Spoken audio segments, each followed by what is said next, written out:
Olá você, salve, salve nação rubro-negra, muito boa tarde. Está no ar a segunda edição do programa do Mister Mengão, o seu telejornal com as notícias do Flamengo. O Flamengo tem lista alternativa de jogadores para contratar até abril. Saída de Thiago Maia ganha novos capítulos às vésperas do fim da janela.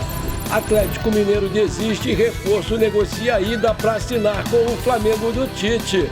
431 milhões de reais. Dono do PSG decide assinar acordo com o meio-campista e Flamengo recebe comunicado da FIFA. Essas e outras você confere agora. Fica comigo até o final, porque aqui tem muito mais Flamengo para você.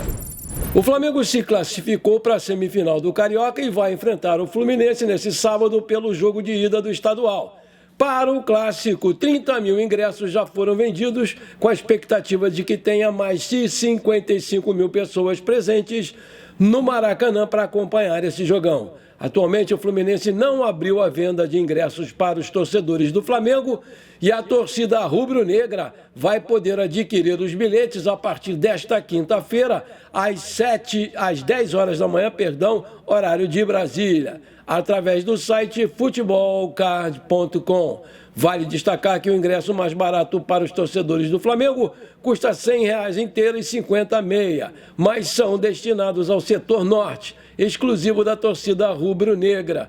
Desse modo, leste inferior e superior, oeste inferior e Maracanã mais, que são setores mistos, possuem valores mais elevados, na faixa de R$ 150. Com 27 pontos conquistados, o Flamengo terminou a primeira fase do Campeonato Carioca. Na primeira posição, foi campeão, inclusive, da Taça Guanabara. E por esse motivo, o mais querido tem a vantagem do empate no placar agregado do Clássico para avançar à final do Campeonato Carioca. O Flamengo não conseguiu a contratação do Michael do Corinthians. O volante decidiu permanecer no time paulista, apesar do interesse do Flamengo. No entanto, o mais querido permanece de olho no mercado e prioriza a chegada de um meio-campista que jogue no futebol brasileiro.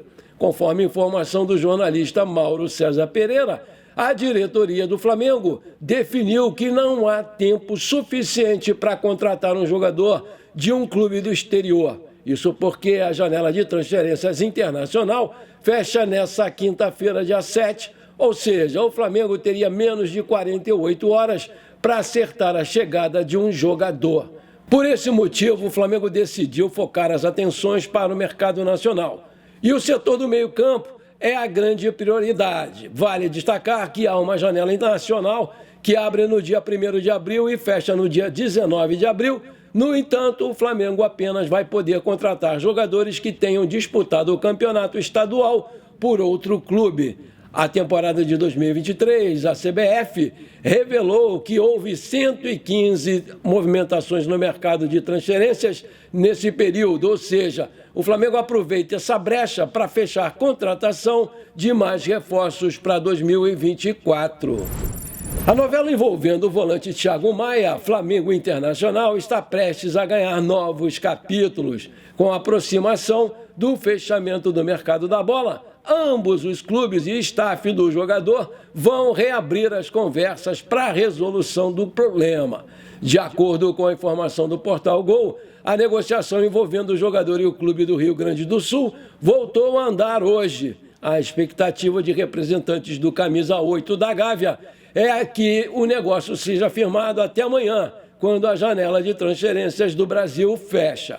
Caso os times não se resolvam em relação ao passe do jogador, o Thiago Maia pode permanecer no Flamengo, ainda que o regulamento da CBF permita transferências domésticas a partir do dia 1º até o dia 19 de abril, e o volante poderia ficar um mês sem atuar pelo Flamengo. Lembrando que o jogador só jogou apenas uma partida nessa temporada e, em razão da possível saída, vem treinando em separado do grupo principal.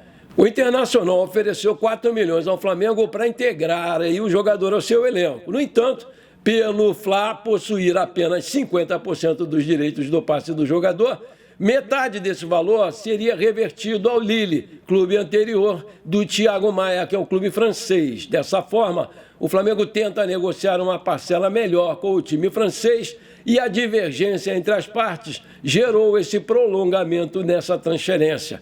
O presidente do Internacional, Alessandro Barcelos, já se pronunciou sobre o assunto, afirmando que o clube está convicto dos seus limites. A resposta em relação ao assunto revela um cenário onde o Inter se interessa pelo jogador, porém não vai aumentar a sua pedida em função de acelerar a resolução desse acordo.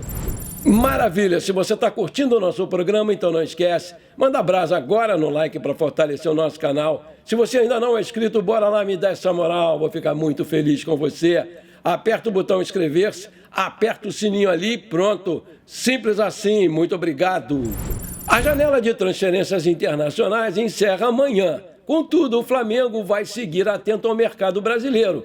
A ideia do rubro-negro é aproveitar a brecha do regulamento da CBF para contratar novos jogadores até abril. Segundo a apuração da reportagem do Coluna do Fla, o Flamengo tem uma lista alternativa de possíveis reforços que agradam a diretoria. E com isso, os dirigentes rubro-negros vão tentar a chamada oportunidade de mercado para contratar novos jogadores. Dessa forma, o Flamengo não vai acelerar as buscas por contratações nessa quinta-feira, quando fecha a janela de transferências internacionais. Isso porque, entre 1 e 19 de abril, abre uma nova brecha para negociações com jogadores que atuem no futebol brasileiro. De acordo com o Regulamento Nacional de Registro e Transferências de Jogadores do Futebol, da CBF, os jogadores que jogarem nos torneios estaduais podem se transferir para clubes da Série A ou da Série B entre os dias 1 e 19 de abril. Para isso, a rescisão do contrato com o clube vigente precisa ser em comum acordo. Em suma, depois do fechamento da janela internacional, o Flamengo também pode contratar jogadores que estiverem livres no mercado. Dessa forma, jogadores sem contrato com nenhum clube até essa quinta-feira têm chance de negociar e assinar com o Flamengo. O Tite destacou algumas fragilidades existentes no elenco do Flamengo e que a gestão vem se empenhando no mercado para saná-las. Mas com um orçamento estipulado para investir em reforços, uma oportunidade de mercado acabou surgindo para a equipe rubro-negra. O Flamengo vem avaliando a contratação do centroavante Carlinhos, que se destacou no estadual pelo Nova Iguaçu e teve passagem pelo Corinthians. A intenção da equipe é buscar a sua chegada à equipe através de um empréstimo, com opção de compra estipulada no final do contrato. Diante do desempenho apresentado pelo jogador de 27 anos, outras equipes brasileiras demonstraram interesse em sua contratação para essa temporada. Entretanto, o cenário acabou mudando e pode beneficiar a equipe carioca. O desempenho do jogador chegou até Minas Gerais, com o técnico Felipão avaliando a contratação do jogador para o Atlético Mineiro. Mas, apesar de demonstrar interesse, a equipe mineira acabou recuando da transação. Com isso, o caminho ficou livre para o Flamengo. Diante da ausência de concorrência, a negociação acabou ficando mais facilitada para a equipe, que não vai ter que entrar em leilão para a contratação desse jogador. O Flamengo vem trabalhando internamente e prepara uma proposta para ter o jogador na equipe para o decorrer dessa temporada. Com o prazo para inscrever atletas no estadual finalizando, a gestão vem intensificando os trabalhos para ter uma nova definição. Vale lembrar que o Carlinhos tem 27 anos, 1,95 de altura, é um centroavante destro que tem contrato com o Nova Iguaçu até o final de dezembro de 2024 e também pode jogar como ponta esquerda. Aí eu te pergunto, você acha uma boa contratação do Carlinhos? Coloca aí! O Flamengo pode receber uma bolada em um negócio envolvendo o Paquetá, mas não seria uma transferência do West Ham para o Manchester City do Guardiola, não. O Paris Saint-Germain tem interesse na contratação do brasileiro e chega muito forte para isso. Os franceses, inclusive, estão dispostos a pagar cerca de 80 milhões de euros, 431 milhões de reais, para comprar o brasileiro. O Paquetá é cria do Ninho do Urubu, fez toda a base no Mengão e a torcida tem um carinho enorme por ele. Aliás, sempre que quando ele vem ao Brasil, ele é muito tietado para tirar fotos com os nossos torcedores rubro-negros. O meio-campista vive o melhor da sua fase na Premier League e agora foi chamado novamente pelo técnico Dorival Júnior para a seleção brasileira, onde ele é considerado titular absoluto. Com a iminente perda lá do Mbappé para o Real Madrid, o PSG tem mudado a sua filosofia no mercado e investido em reforços mais jovens, mas também há espaço para outros midiáticos. O Paquetá, ele tem apenas 26 anos e deve jogar em alto nível por muito mais tempo. Ir para a Liga Francesa hoje não é algo simples, haja vista que ele disputa o melhor campeonato do mundo e o mais visto pelos torcedores. O Flamengo está de olho nessa situação porque tem direito a receber 5% na negociação por ser o clube formador, ou seja, tudo referente ao mecanismo de solidariedade da FIFA. Bom, por enquanto foi isso. Eu espero que você tenha gostado do nosso programa. Muito obrigado por você ter ficado comigo até aqui. Um forte abraço, bora ser feliz. Pra cima deles, Mengão!